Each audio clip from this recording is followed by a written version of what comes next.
truly wrong. Paddington, Paddington, wrong.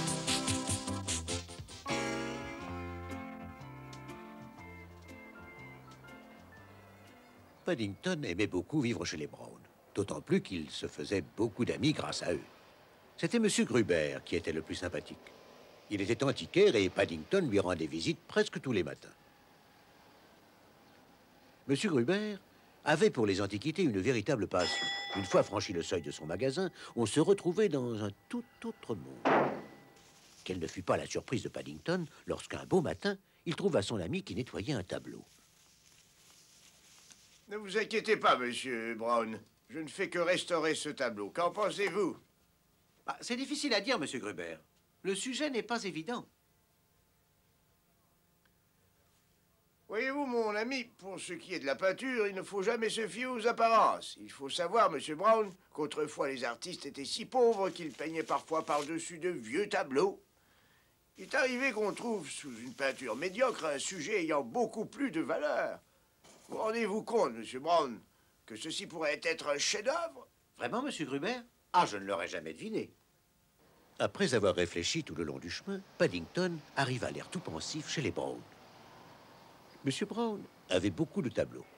Paddington en avait justement remarqué un qui se trouvait depuis plusieurs jours dans le salon sans qu'il sache pourquoi.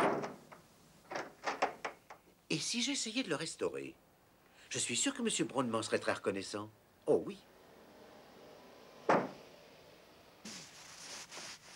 Bien que d'un naturel optimiste, Paddington commença après un certain temps à se sentir inquiet.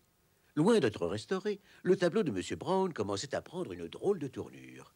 Et puis encore, il n'y avait pas trace de la moindre peinture en dessous.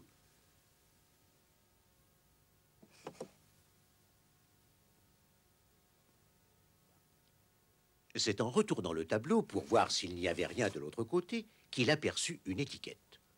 On y lisait « Tableau de M. Henry Brown pour le concours de peinture de la Société artistique de Portobello Road ».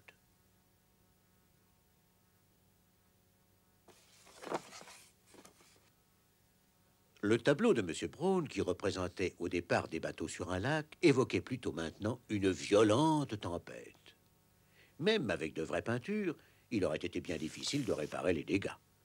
Avec le peu d'ingrédients dont il disposait, Paddington se disait qu'une toute autre tempête allait éclater ce soir-là dans la maison.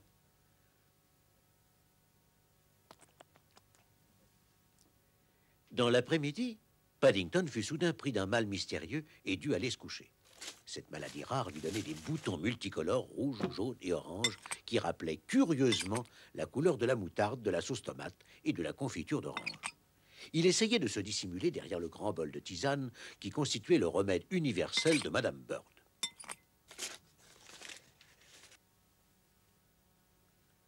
Ce n'est que beaucoup plus tard qu'il se décida à réapparaître lorsqu'il entendit une voix inconnue qui venait du rez-de-chaussée. Un usage remarquable de la couleur, disait la voix. Et quelle ingéniosité ces touches de confiture d'orange au lieu de peinture! À la grande surprise de Paddington, le tableau de M. Brown occupait une place d'honneur au milieu de la pièce. Et l'on avait attaché au cadre une grosse cocarde rouge. Papa a remporté le premier prix, Paddington. Je ne savais pas que tu faisais de la peinture abstraite, papa. Eh bien, moi non plus. Ce qui est abstrait, en tout cas, c'est l'identité de l'auteur de cette œuvre. Je voulais restaurer votre tableau, M. Brown, mais je crois que je m'y suis mal pris. Pour restaurer, ça restaure. Une chose est certaine, ce n'est pas seulement esthétique, ça a aussi bon goût. Essayez donc. Très bon. Merci, monsieur, mais je dois vous signaler que c'est encore meilleur quand le tableau est dans le bon sens. Paddington,